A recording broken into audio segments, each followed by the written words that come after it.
Oi, gente, tudo bem? Vou falar um pouco agora a respeito de como que a gente pensou no processo de desenvolvimento da nossa solução para o problema que foi especificado pela empresa, tá? Então a gente começou fazendo aí o processo de separação dos frames, que esse código aqui é responsável por isso.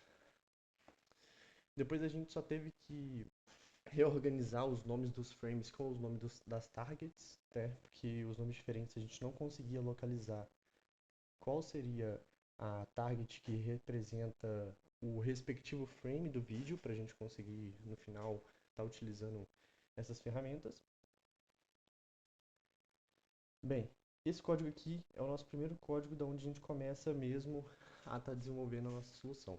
Uma vez que a gente tem os frames e as respectivas labels, a gente verificou um a um para ver se as boxes delimitadoras especificadas nas labels elas estão batendo com os frames, que a gente percebeu que tem algumas que estão faltando, né? Então a gente levou em consideração somente aquelas que realmente estão presentes nos frames dos vídeos para fazer esse processo, tá? Então a primeira coisa foi fazer esse processo de identificação.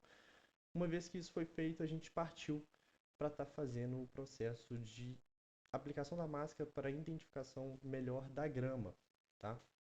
Esse processo aqui auxiliou a gente depois para estar realizando aí uma máscara invertida desse, desse, desse projeto para a gente conseguir ter aí uma melhor visibilidade dos jogadores. Uma vez que a gente teve essa melhor visibilidade dos jogadores, a gente consegue trabalhar já de uma maneira mais interessante para fazer o processo de detecção das camisas e média das cores dentro da box delimitada. Então a gente fez isso com todos os jogadores presentes, de todas as imagens pré-selecionadas e definidas por a gente, né? Então são bastante imagens. Uma vez que a gente teve isso pronto, a gente conseguiu armazenar essa informação em um array de cores, tá? Então esse outro código aqui, ele é responsável só por mostrar esse array pra gente ter uma noção mais ou menos visibilidade, né, de como tá essa situação.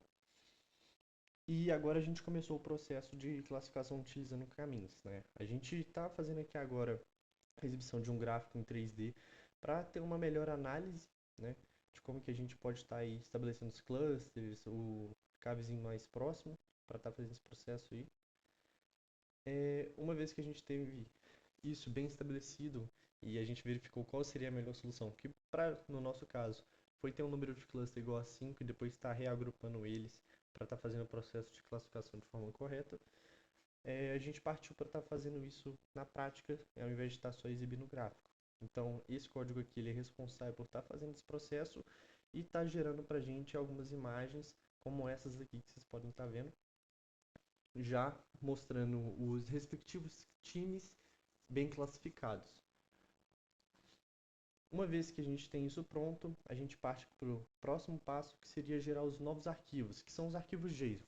Para fazer esse processo, a gente utilizou aí os arquivos das targets que foram passados para a gente primeiro e essas imagens que a gente pegou para fazer o processo da classificação. Tendo essas imagens e os JSON, a gente consegue estar aí gerando um arquivo JSON novo, porém classificado, e a partir disso a gente consegue estar gerando os arquivos TXT, e esses arquivos TXT estão no padrão YOLO, já para fazer o processo de treinamento e aplicação do modelo de inferência. Seria esse código aqui que é o responsável por isso. Aqui a gente já está fazendo o processo de treinamento e inferência do modelo.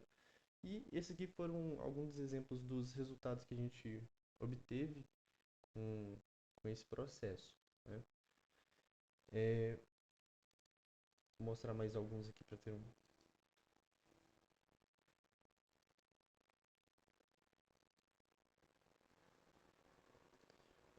Então é isso, gente.